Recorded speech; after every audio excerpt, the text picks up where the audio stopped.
सच्चिदानन्दरूपा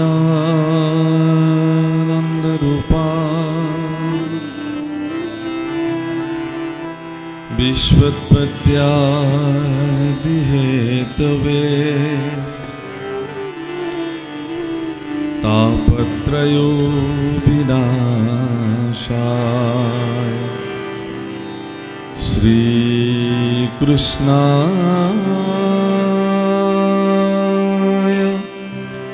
वयं नमः। कृष्णाय वासुदेवाय देवकी नंदनाय च नंद गोपकुमाराय गोविन्दाय नमो नमः। नमः पंकजनाभाय नमः पंकजमालिने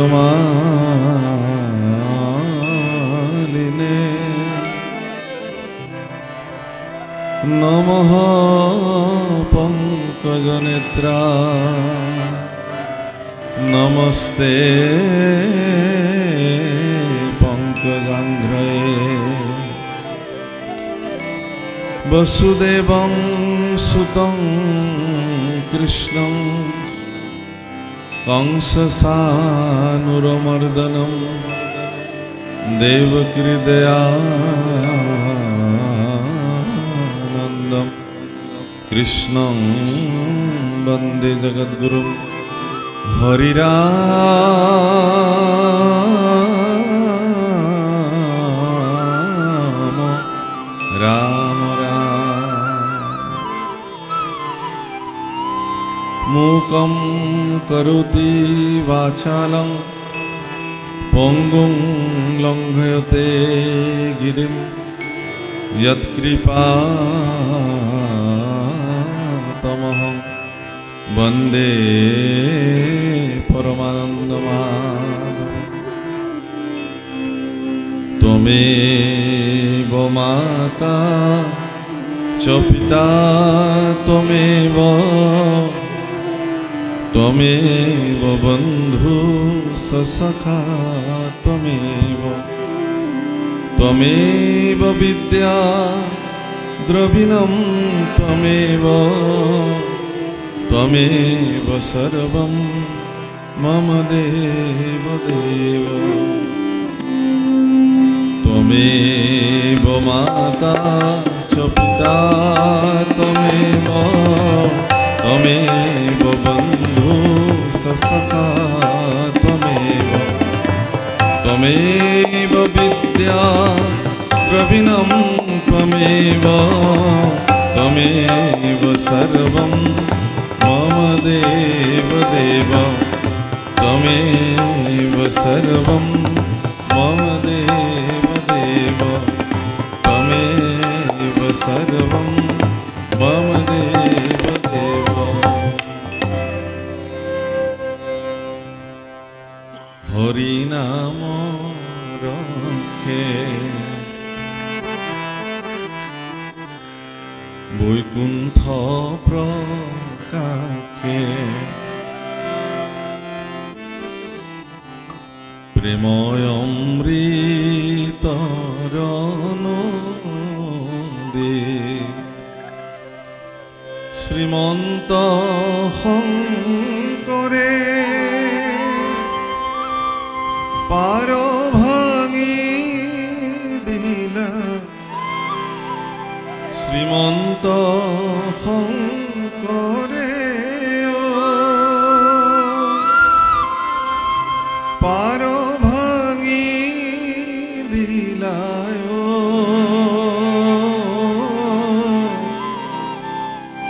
বহে ব্রহ্মাণ্ড ভেঙে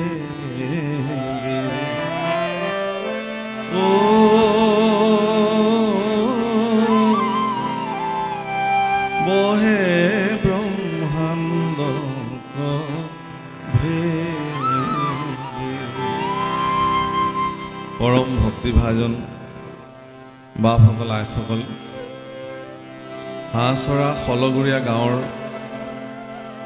যুৱ সমাজৰ উদ্যোগত আজি এই পবিত্ৰ নামঘৰ প্ৰাংগণত অত্যন্ত পবিত্ৰ অনুষ্ঠান এভাগ আয়োজন হৈ আছে আৰু এই অনুষ্ঠানত সংগীতময় ভাগৱত কথা প্ৰবচনৰ কাৰণে আপোনা সবে আমাৰ নিচিনা এগৰাকী মূঢ়মতীক আমন্ত্ৰণ জনাই আনিছে তাৰ কাৰণে সমূহ উদ্যোক্তাসকলৰ প্ৰতি আৰু অঞ্চলবাসী সমস্ত ভক্তপ্ৰাণ ৰাইজলৈ আমি আমাৰ হিয়া ভৰা শ্ৰদ্ধা কৃতজ্ঞতাৰ সেৱা আমি নিবেদন কৰিলোঁ এই গাঁৱৰে উদীয়মান যুৱক বিষ্ণু মোৰ ভাইটিৰ নিচিনা আৰু বিষ্ণু যথেষ্ট যোগাযোগ কৰি মোৰ খুব সঘন প্ৰগ্ৰেম আছে এইকেইটা দিন কাৰ্যসূচী বিষ্ণুৱে ক'লে যে আমাৰ ৰাইজে আপোনাক বিচাৰিছে আপুনি যেনে তেনে এবাৰ দেখা দিবই লাগিব গতিকে কেনেবাকৈ সময়টো উলিয়াই আজি আপোনালোকৰ মাজত আহি উপস্থিত হৈছোঁ আৰু আপোনালোকৰ নিচিনা সজ্জনসকলক দৰ্শন পাই আমি সঁচাকৈ ধন্য হৈছোঁ মহাপুৰুষ কৃপালু গুৰুজনাই শংকৰ মাধৱ দুজনা মহাপুৰুষে আমাৰ সমাজ ব্যৱস্থাত এই ভক্তি ধৰ্মৰ যি স্ৰোত বা আমাৰ যি ব্যৱস্থা সমাজ ব্যৱস্থাক ভক্তি ভাৱনাৰে উন্মুক্ত কৰিবৰ কাৰণে প্ৰবুদ্ধ কৰিবৰ কাৰণে আমাক যি প্ৰেৰণা দি থৈ গ'ল আৰু আমাৰ অনুষ্ঠানৰ প্ৰাৰম্ভণিতে মহাপুৰুষ দুজনা গুৰুলৈকে আমি অশ্ৰুত প্ৰণিপাত জনাই আমি আমাৰ কাৰ্যক্ৰম আমি আৰম্ভ কৰিছোঁ গোবিন্দৰ প্ৰেম অমৃতৰ নদী বহে বৈকুণ্ঠৰ পৰা চাৰি পুৰুষাৰ্থ তাহাৰ নিজৰা চাৰি পুৰুষাৰ্থ তাহাৰ নিজৰা হৰি নাম মূলধাৰা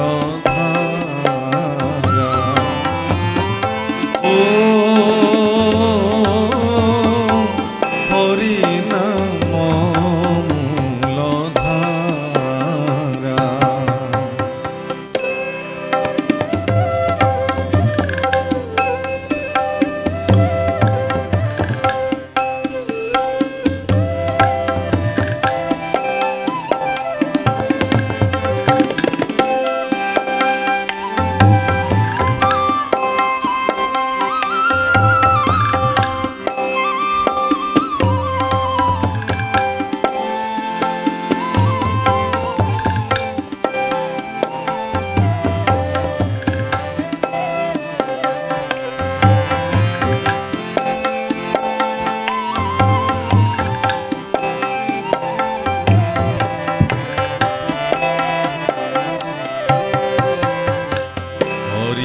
ভক্তি দান দিয়া জগত তাৰিলা সংসাৰ সিন্ধু হেনয় কৃপালু শংকৰ বিনাই হেনয়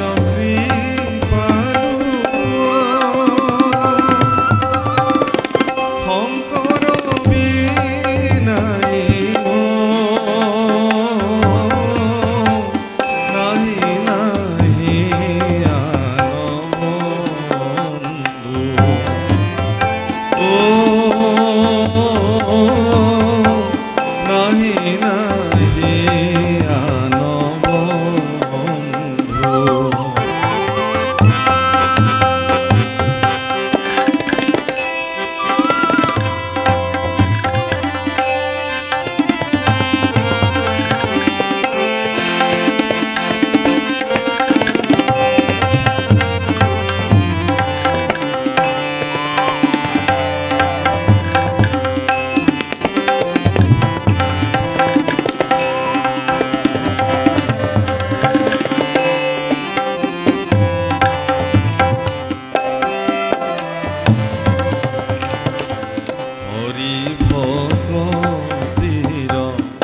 পাতিলন্ত হাত শংকৰে জগত জুৰি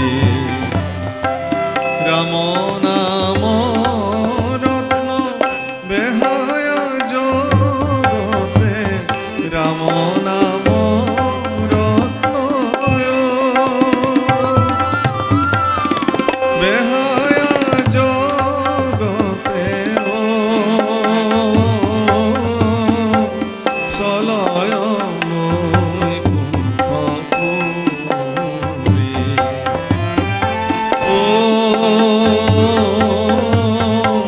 চলয় মই কুম্ভপুৰী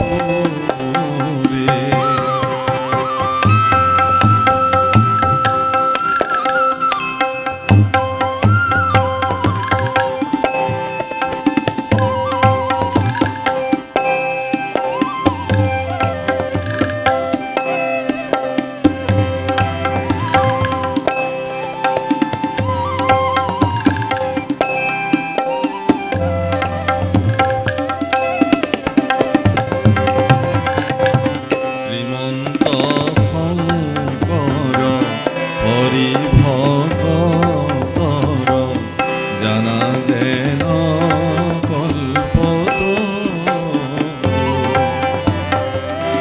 তাহান্ত বিনাই নাহি নাহি নাহি তাহান্ত বিনাই নাহি নাহি নাহি আমার বড়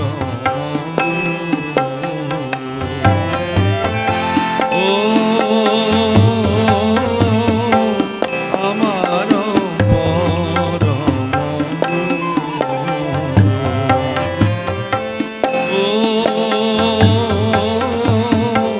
আমার বড়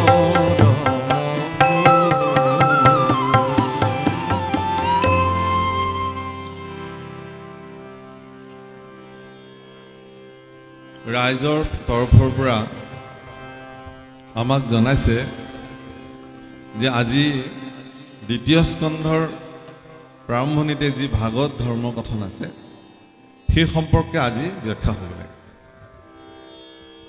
আমাৰ এইটো যেহেতু এটা সংগীতময় ভাগৱত ব্যৱস্থা যেহেতু আমাৰ কোনো আনুষ্ঠানিক ভাগৱত নহয় তথাপিও দ্বিতীয় স্কন্ধৰ যি আমি ভাগৱত সেইকাৰণে লোৱাই নাই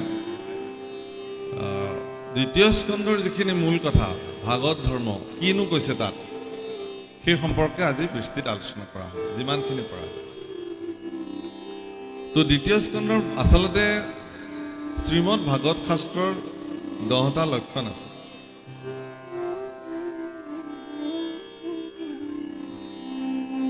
এইখিনিত অকণমান নিয়ন্ত্ৰণ এটা কৰিব লাগিব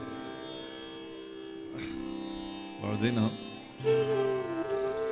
শ্ৰীমদ ভাগৱত শাস্ত্ৰৰ 10টা লক্ষণ আছে অত্ৰ সৰ্গ বিসৰ্গস্য স্থান পোষণ সুতয় মন্নন্তৰে ঈশানুকথা নিৰোধ মুক্তিৰ আশ্ৰয় স্বৰ্গ বিসৰ্গ স্থান পোষণ উতি মন্নন্তৰ ঈশানুকথা নিৰোধ মুক্তি আৰু আশ্ৰয় এই 10টা ভাগৱতৰ লক্ষণ কিন্তু ভাগৱতৰ স্কন্ধ 12টা ভাগৱতৰ লক্ষণ তৃতীয় স্কন্ধৰ পৰাহে আৰম্ভ হৈছে তেলে প্ৰথম স্কন্ধৰ দ্বিতীয় স্কন্ধ হ'ল ভাগৱতৰ মানে গোটেই মানে যেটো আমি কন্টেন্টস বুলি কওঁ আচলতে গোটেই সূচীপত্ৰ বিস্তৃতভাৱে তাত বৰ্ণন হৈছে আৰু মহাৰাজ পৰীক্ষিতৰ এক বিশেষ প্ৰশ্ন উত্তৰ ভাগৱতৰ দ্বিতীয় স্কন্ধতে মানে দিছে প্ৰশ্নৰ উত্তৰ দেও শুনা সাৱধান কৃষ্ণৰ নামকে জানা পৰম কল্যাণ মানে ইমান গধুৰ প্ৰশ্ন যে মৃত্যুমুখী লোকৰ কি কাম এনেকুৱা এটা গভীৰ প্ৰশ্ন এটা বাক্যতে উত্তৰ দিছে যে হৰিৰ নামে জগতৰ সমস্ত কল্যাণ হৰিৰ নামৈব কেৱলম কলো নাস্তি নাস্তব্য গতিৰন্যথা কলিৰ যুগত হৰিনাম ব্যতিৰেকে আৰু অন্য গতি নাই নাই নাই নাস্তব্য গতিৰ অন্যথা তেতিয়াহ'লে ভাগৱতৰ দ্বিতীয় স্কন্ধত ভাগৱত মহাধৰ্মত কি কৈছে? হীৰা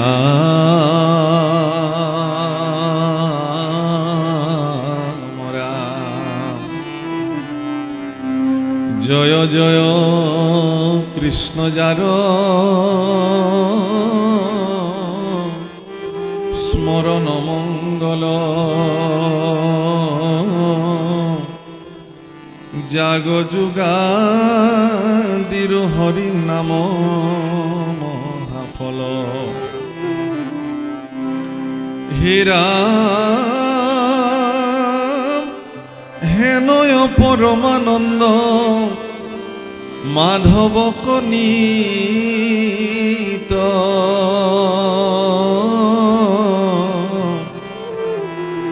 সুমৰিও নৰ নিৰন্তৰে চিত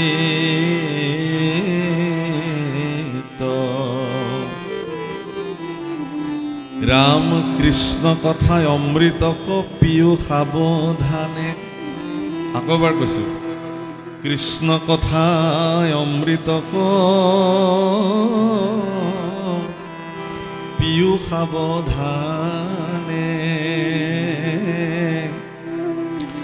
কৰিও যতন যাৱে প্ৰাণ থাকে মানে হেৰা ঘূৰ কলি যুগ মতমল মতি মনুষ্যৰ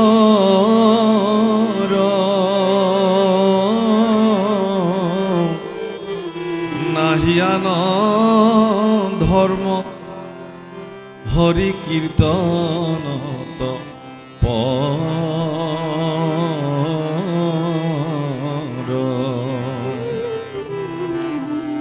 ৰাম শৰীৰত আশ্ৰয় কলিকৃত যত দুখ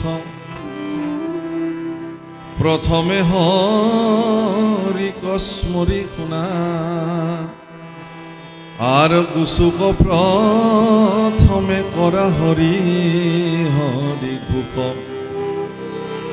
হে ৰাম কৃষ্ণ ৰসৰণে কৰি অশেষ প্ৰণতি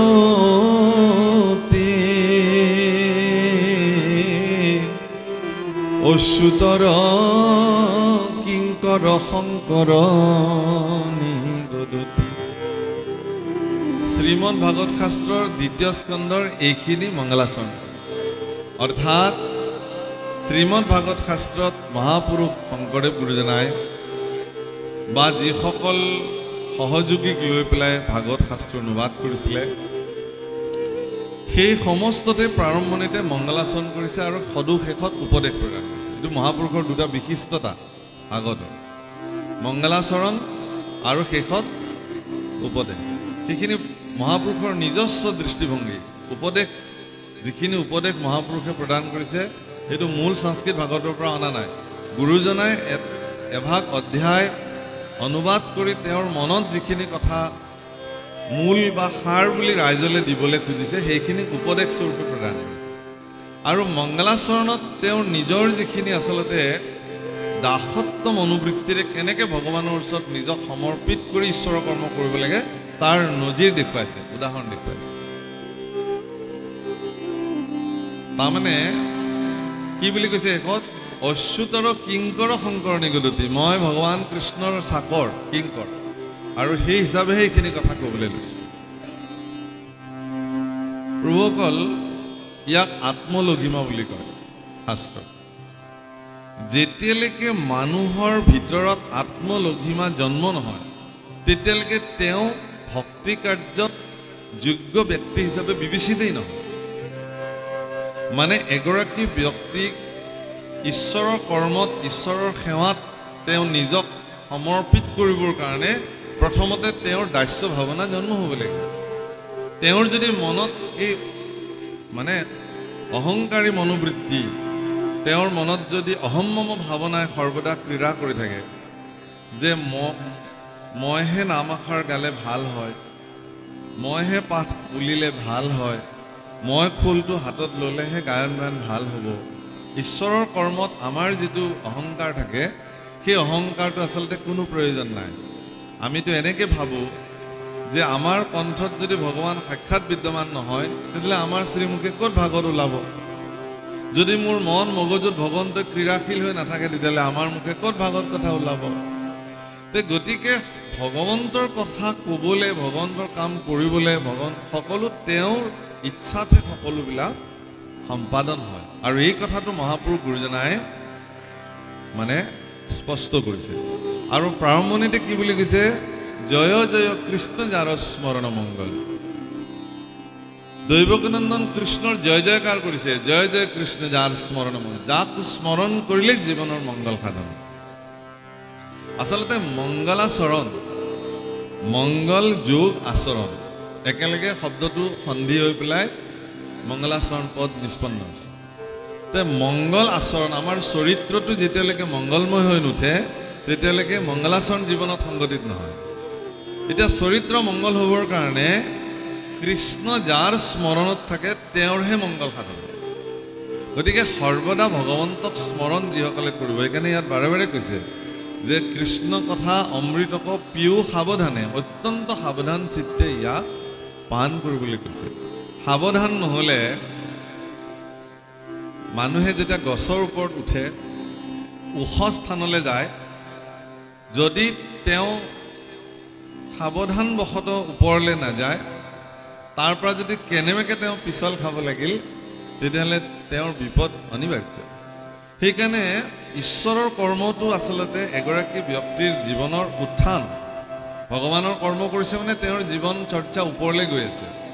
ওপৰলৈ যিমান যাব সিমান সাৱধান, কাৰণ যিমানে ওপৰৰ পৰা পতিত হ'ব তেওঁৰ সিমান যন্ত্ৰণা আছে।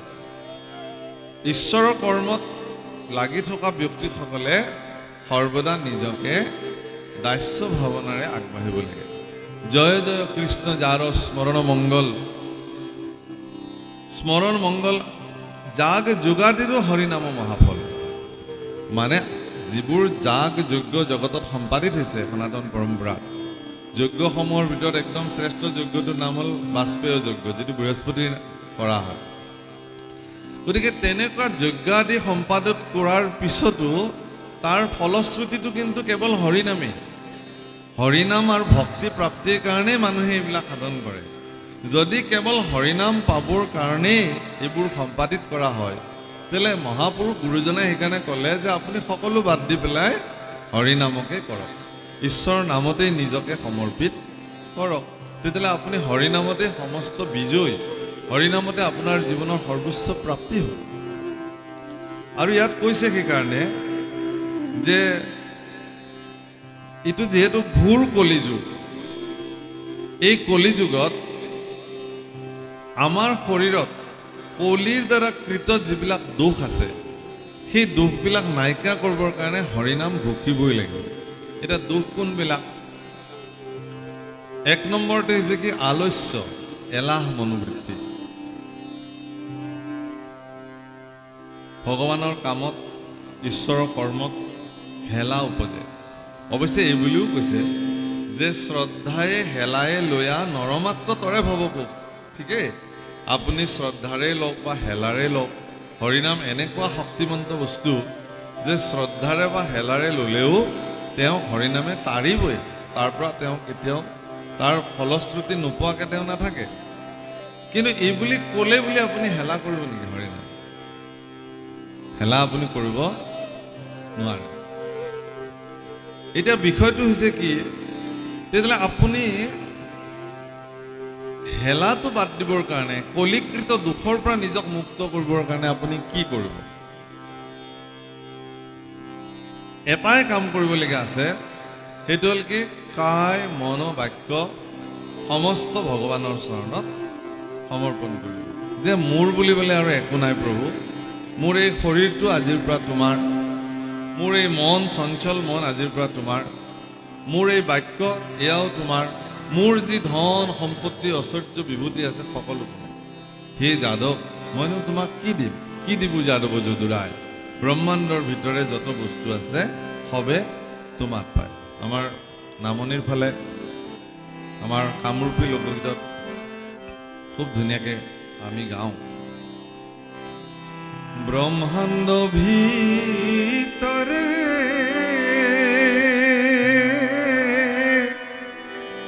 যত বস্তু আছে সবেও তোমাতে পাই হে যাদৱ কি দিব মাধৱৰা যাদৱ কি দিব মাধৱৰা ব্ৰহ্মাণ্ড ভিতৰে যত বস্তু আছে ব্ৰহ্মাণ্ড ভিতৰে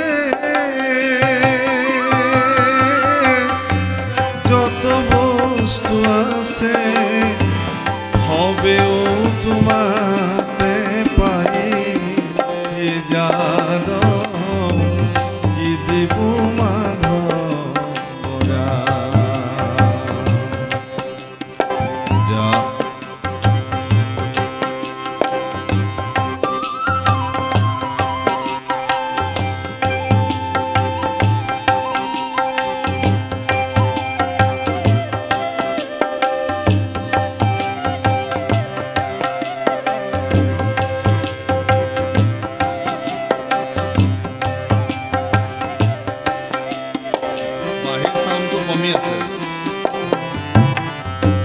ঐশ্বৰ্য বিভূতি কি দিব তোমাক আপুনি লক্ষ্মীৰ পতি ঐশ্বৰ্য বিভূতি কি দিব তোমাক যাৰ আপুনি লক্ষ্মীৰ পতি স্তুতি নতি কৰিব তোমাত কিবা স্তুতি নতি কৰিব তোমাত যাৰ ভাৰ্যা সৰস্বতী হে যাদৱ কি দিব মাধৱৰা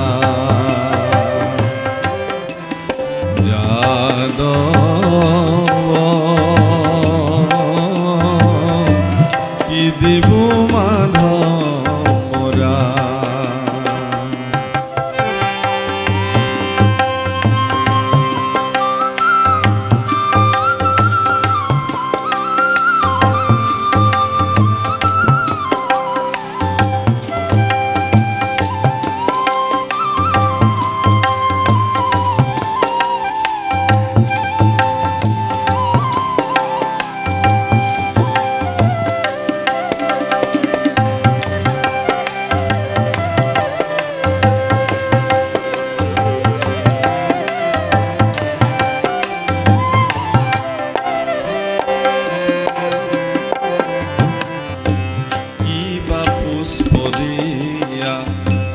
বুজিব তোমাক যাৰ হাতে গদা পদ্ম কিবা পুষ্প দিয়া বুজিব তোমাক যাৰ হাতে গদা পদ্ম বাৰে বাৰে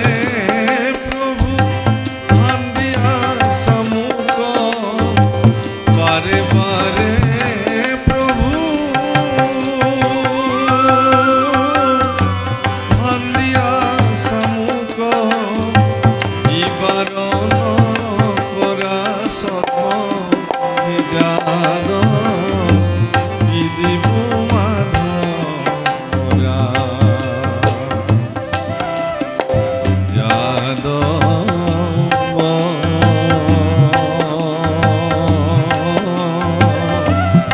দিব মাধৱৰা ব্ৰহ্মাণ্ড